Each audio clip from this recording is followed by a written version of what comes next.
चिदाकाश लीला ललित चिन्मय प्रेम प्रकाश श्रीहर्षण हिया लीला विमला रामचरित रसरास श्री गौरदेव आराध्य की अंतःलीला भाष प्रेम प्रदायिनी रस भरी मृदुला कहत रसास मृदुला कहत रसास। श्री सीताराम जी महाराज की जय। अनंत श्री विभूषित हमारे सद्गुरुदेव भगवान श्रीमद् राम हर्षणदास जी महाराज जी ने हम सब अपने आश्रित जनों के कल्याण, आत्मचिंतन व कालक्षेप हेतु अपने चित्त रूपी गगन में उदित श्री सीताराम जी की चिन्मयी लीलाओं का वर्णन अपनी असमूर्त कृति चिदाकाश की चिन्मयी लीला में किया है, जिसका पठन पाठन व स्मरण चिंतन अध्यात्म प्राप्ति की हेतुभूता है। उपरोक्त ग्रंथ की क्रमशः वाक सेवा प्रस्तुत की जा रही है। सभा की सर्वमुख विनिश्रुता वाणी के साथ आकाश से पुष्प वर्षा कर करके जय ध्वनि सबके कर्णों का विषय बनी।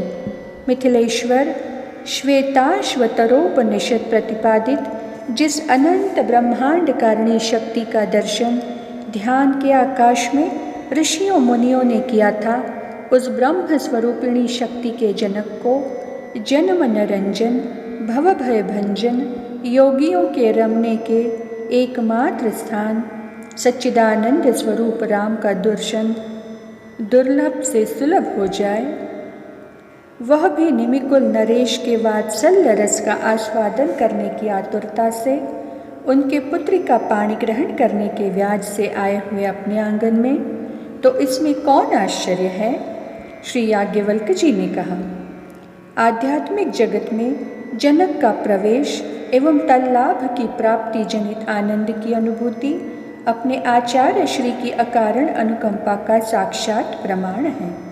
अन्यथा योगियों के परम प्राप्तव्य मुनिमन मानस हंस वेद वेद्य मनसा गोचर निर्गुण सगुण उभय विश्लेषणों से सदा समायुक्त सच्चिदानंदात्मक अद्वय तत्व विशेष को अपने नेत्रों का विषय बनाना दुर्लभ ही नहीं अपितु असाध्य था।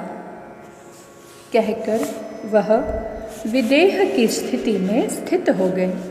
किंचित काल में प्रकृतिस्थ होकर विदेहराज जी ने श्री राम का अमल यश एवं विरदावली मंगलानुशासन आशीर्वाद विप्रों बंदियों कथाकारों और भाट सूत मागधों एवं नर्तक नर्तकियों द्वारा संपादित होने के लिए आचार्यानुमति से कहा। उपर्युक्त कृत्यों के यथाविधि होने के समय श्याम सुंदर जनक जामाता राम का नेत्रों से दर्शन, श्रवणों से उनके यश का श्रवण और मुख से उनके नाम का जय घोष कर करके सारी सभा हम कौन कहाँ हैं विस्मरण करके परमानंद के सिंधु में समाविष्ट हो गई। कुछ काल में स्मृति के आसन में बैठकर रस रूप राम के मुखाम्भोज का पराग पीने के लिए अपने रसिक नेत्र भ्रमरों को वहाँ भेज दिया। मकरंद पान में अतृप्त मधुकर मिडरा मिडरा कर गुंजन क्रिया करने लगे। उन्हें वहाँ से लौटकर सभा में आना असंभव सा लगने लगा। वत्स रघुनंदन, सारी सभा के श्रवण आप श्री के मुख की कनक कलशी में भरे वचनामृत का पान करने के लिए लालायित है। अस्तु, अतृप्तों को संतृप्त करने की इच्छा मुनि के मन में उदय हो गई। याज्ञवल्क्य जी ने कहा, उठकर चक्रवर्ती कुमार ने प्रणयावनत कर बद्ध कहा, जहाँ आचार्य श्री जैसे योगीवर्य ब्रह्म स्वरूप ब्रह्मविद वरिष्ठ विराजे हैं, जिनके प्रसाद से समस्त मैथिल नरेश आत्मविशारद वेद विख्यात होते चले आ रहे हैं और विरति विवेक के साकार मूर्ति राज राजेश्वर मिथिलेश्वर जी महाराज उपस्थित हों, जिनके सहज स्वरूप में कर्म ज्ञान भक्ति एवं समस्त सद्गुणों का रहस्यार्थ आवास कर अपने को धन्य समझता हो, ऐसे अपने ज्ञान रवि की वाक्य रश्मियों से मुनियों के कमल वन को विकसित करने वाले ब्रह्म स्वरूप के आगे आपके अबोध बालक राम का कुछ कहना अपनी तोतरी वाणी से जननी जनक और गुरुजनों को प्रसन्न करना है।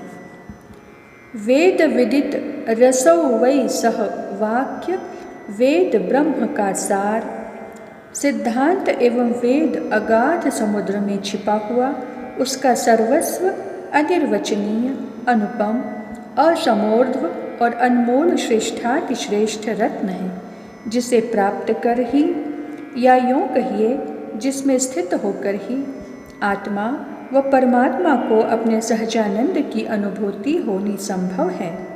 अन्यथा असंप्रज्ञात निर्बीज समाधि की स्थिति का ही आलिंगन है। अर्थात केवलीभूत होने पर मैं तुम ब्रह्म जीव माया का कुछ भी ज्ञान न होकर शून्य की स्थिति में कौन किसका अनुभव करे। अस्तु। आनंद ब्रह्म, आनंदमय ब्रह्म, सच्चिदानंदम ब्रह्म आदि वाक्यों की सिद्धि रसम ही वायम लब्ध्वा आनंदी भवति रस रत्न पाने पर ही संभव है। अहो, आचार्य प्रवर ने उस रस रत्न को वेद के अगाध सिंधु से निकालकर सपरिवार महाराज मिथिलेश को हृदय का हार बनाने के लिए समर्पित कर दिया है। आज उस रत्न के अनंत वैभव का चमत्कार पूर्ण दर्शन समस्त विदेहपुरी में आपका राम कर रहा है। नगर निवासी पुरजन परिजन एवं सभी वर्ण व आश्रम के नर नारी गुरु प्रदत्त उस रस रत्न का उपभोग कर रहे हैं, जो देवताओं ऋषियों मुनियों व सिद्धों को भी अति दुर्लभ है। इतना ही नहीं, पुरवासियों के प्रभाव से पुरी के पशु पक्षी लता पादप पत्थर आदि सभी रस लुब्धक से प्रतीत हो रहे हैं। इन सब का दर्शन स्पर्शन कर राम भी मिथिला में रमने योग्य हो गया। जय हो योगीराज याज्ञवल्क जी महाराज की जय हो। रसमय रसिकेश्वर रघुनंदन राम की जय हो। शब्द ने एक साथ सभी सभासदों के मुख को मधुर बना दिया। आनंद आनंद आनंद, सब और आनंद। अहो, यह आनंद अपने आचार्य श्री की अहेतुकी कृपा एवं पूर्वजों के पुण्य प्रभाव व आशीर्वाद का पूर्ण फल है। आहा, आज यदि हमारे पूर्वज स्वपुण्यार्जित इस चमत्कार पूर्ण परमानंद का दर्शन करते तो आज कितने अप्रमेय आनंद की अनुभूति होती उन्हें। आज उन सबका भली भांति संतर्पण हो जाता। कहते हुए महाराज मिथिलेश साश्रु हो गए। श्री विदेहराज जी, यदि आपके पूर्वज अपनी ब्रह्म विद्या के प्रभाव से अपुनरावर्ती परम धाम को न प्राप्त हुए होते तो अब तक स्वर्गस्थ देवताओं के समान स्वकुलोत्पन्ना वैदेही एवं तत्संबंधी महोत्सवों का दर्शन करके महान लाभ से वंचित न रहते वे। फिर भी आप जैसे भूमिजा के पिता का उक्त मनोरथ असफल नहीं होना चाहिए। कामना आचार्य की है। अच्छा, सभी सभास्थ सज्जन मिलित नेत्र चित्त को चिदाकाश में स्थिर करें। महाराज याज्ञवल्क जी की आज्ञा का अनुवर्तन शीघ्र सभी लोगों ने किया। चित्त स्थिर होते ही सभी के चिदाकाश में श्री राम रघुनंदन के दर्शन से परम आह्लादित पूर्वभूति निमिकुल नरेशों का दर्शन होने लगा। सभी पूर्वज रघुवंश विभूषण का दर्शन कर अपने को कृतार्थ समझें। अहो मेरे पौत्री पति राम, आपका मंगल हो। अपनी अक्षय कीर्ति के विस्तार से भवग्रस्त जीवों के कल्याण करने में सर्वभावेन समर्थ हों। श्री रसवरोमाजी महाराज ने गदगद वाणी में कहा, यह राम अपने श्वसुर देव के पिताश्री को बार बार प्रणाम करता है।